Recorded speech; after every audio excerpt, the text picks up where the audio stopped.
Hello guys, आज का topic है डेरिवेशन ऑफ एलएम कर्व। पिछले वीडियो में हमने आपको बताया था कि आईएस कर्व क्या होता है, आईएस कर्व बताता क्या है और उसको किस प्रकार से डिराइव किया जाता है। तो आपने ये समझा था, एक बार शॉर्ट रिवीजन फिर से कर लेते हैं कि आईएस कर्व वस्तु बाजार में संतुलन को बताता है और इसका निर्माण आई और एस दोनों को मिलाकर होता है। यानी कि वस्तु बाजार प्रोडक्ट मार्केट इक्विलिब्रियम में तब होता है जब आई यानी कि विनियोग, एस यानी सेविंग दोनों बराबर होते हैं। कहने का मतलब ये है कि आईएस वक्र पर स्थित प्रत्येक बिंदु वस्तु बाजार में संतुलन को बताता है।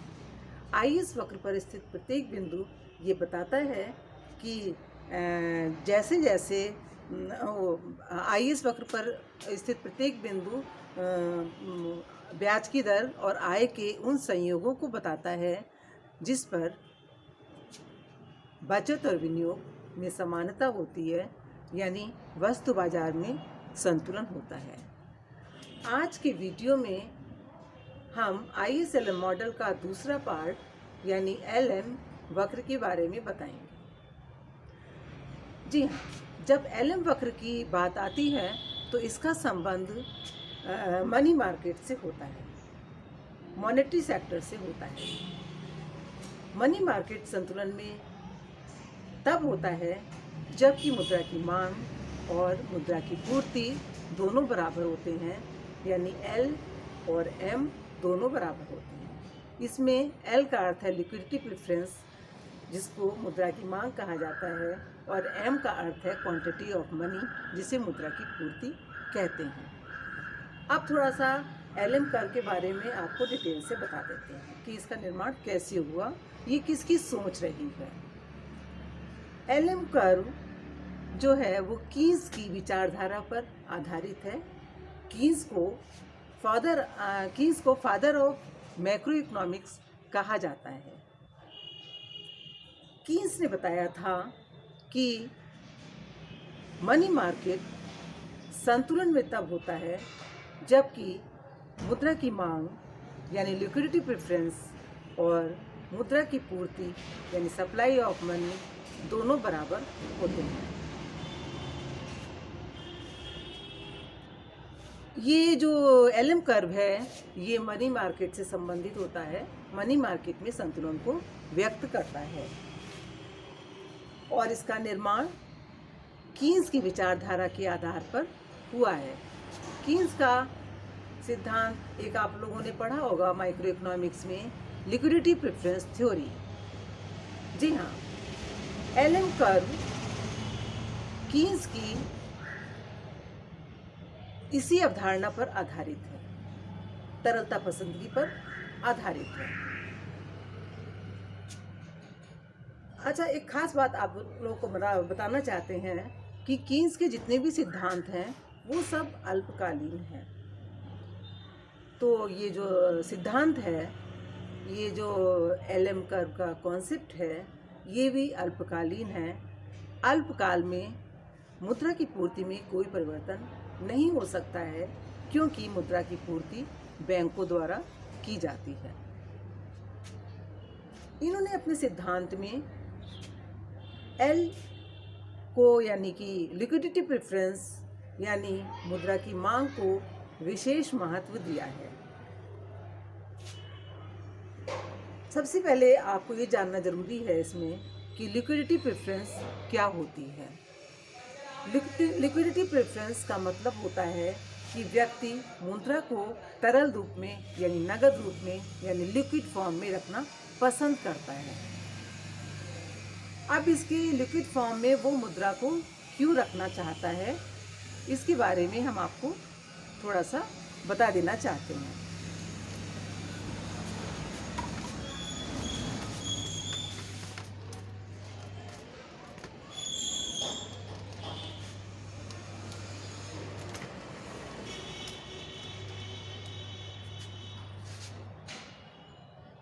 L means liquidity preference. Liquidity preference व्यक्ति मुद्रा को नगद रूप में 3 उद्देश्यों की पूर्ति के लिए रखना चाहता है। पहला उद्देश्य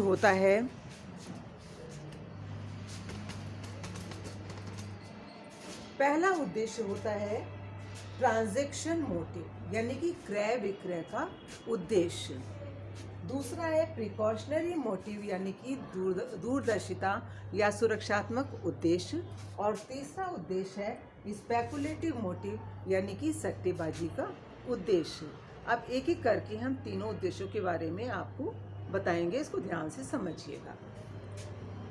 ट्रांजैक्शंस मोटिव यानी कि क्रय विक्रय का उद्देश्य हमें ये बताता है कि व्यक्ति को महीने में एक बार वेतन मिलता है, लेकिन उसको खर्च रोज करना पड़ता है। तो अपने दैनिक खर्चों को पूरा करने के लिए वो कुछ ना कुछ मुद्रा कैश रूप में अपने पास रखता है। दूसरा उद्देश्य है प्रिकॉशनरी मोटिव, यानी व्यक्ति अपनी सुरक्षा के लिए कब बीमारी आ जाए, कब कोई दुर्घटना हो जाए, इसको दूरदर्शिता का उद्देश्य करते हैं। अपने बच्चों की पढ़ाई के लिए, एजुकेशन के लिए और बच्चों की शादी ब्याह के लिए कुछ ना कुछ मुद्रा नगद रूप में रखता है। कहने का मतलब ये है कि ट्रांजैक्शन मोटिव और प्रिकॉशनरी मोटिव के लिए वो कितना कैश मनी अपने पास रखेगा, ये इस पे डिपेंड करता है कि लेवल ऑफ इनकम क्या है। अगर उसकी आय का स्तर ज़्यादा है तो वो ज़्यादा कैश मनी उन दोनों उद्देश्यों को पूरा करने के लिए अपने पास रखेगा। अब तीसरा उद्देश्य है स्पेकुलेटिव मोटिव। सट्टेबाजी का उद्देश्य ये आय से प्रभावित नहीं होता है, ये ब्याज की दर से प्रभावित होता है।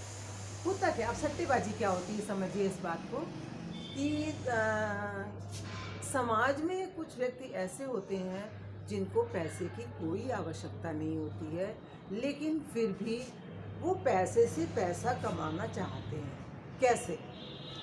जब ब्याज की दर नीची होती है तो समाज में कुछ लोग, उन्हें आवश्यकता नहीं है, फिर भी वो नीची ब्याज दर होने के कारण उधार लेकर अपने पास रख लेते हैं, और कुछ समय के बाद वही रेट ऑफ इंटरेस्ट जब ज़्यादा होती है तो वही पैसा किसी दूसरे को उधार देकर अधिक लाभ अर्जित करते हैं। इस प्रकार से वो अपनी आय में वृद्धि करती है। ये कहलाता है सट्टेबाजी का उद्देश्य।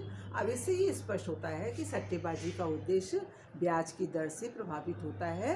अगर ब्याज की दर नीची है तो सट्टेबाजी के लिए मुद्रा की मांग ज़्यादा होगी, ब्याज की दर ऊंची है तो सट्टेबाजी के लिए मुद्रा की मांग कम होगी या फिर नहीं होगी।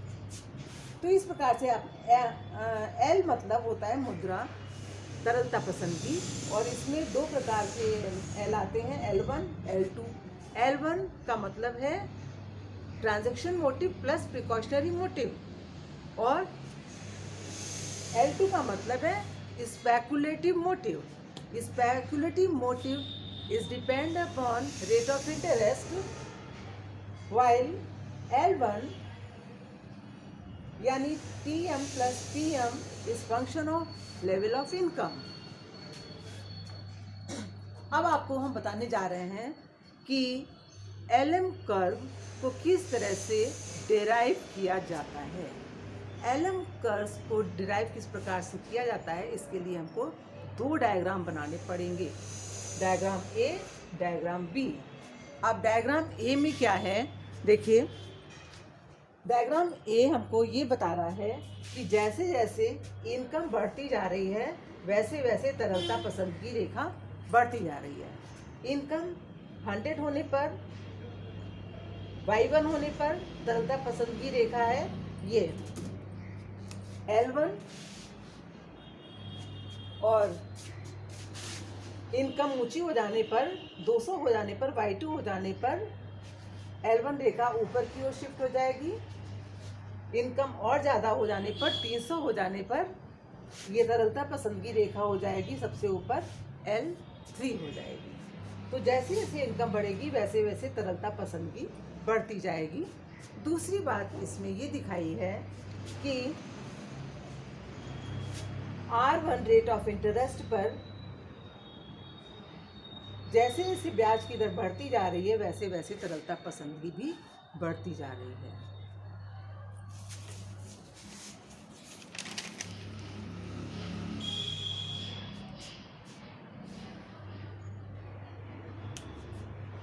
जैसे कि आय क्रमशः Y1, Y2, Y3 हो जाने पर तरलता पसंदगी L1, L2, L3 हो गई है।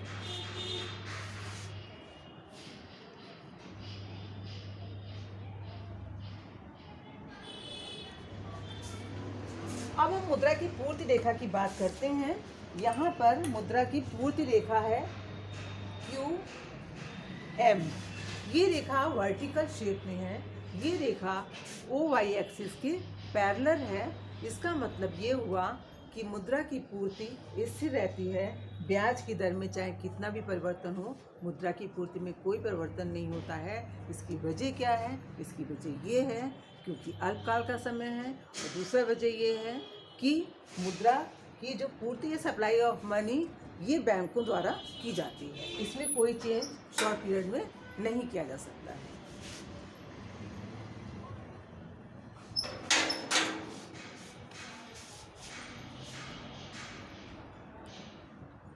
अब डायग्राम बी में देखिए। डायग्राम बी में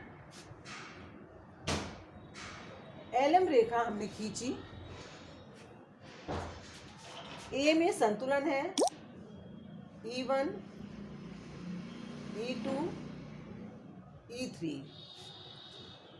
इसको मिलाती हुई हमने पॉइंट R बनाया, E2 को मिलाकर पॉइंट S बनाया, E3 से पॉइंट रेखा खींची, T बिंदु बना। इन तीनों बिंदुओं को R, S और T, तीनों बिंदुओं को मिलाने पर एक कर्व हमको प्राप्त हुआ है। ये कर्व जो कि बाएं से दाएं ऊपर की ओर चढ़ रहा है। ये कर्व जो है वो मुद्रा बाजार में संतुलन को व्यक्त करता है।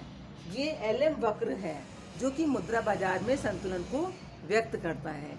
एलएम वक्र पर स्थित प्रत्येक बिंदु R, S और T क्या बताता है? ब्याज की दर और आय, ब्याज की दर और आय के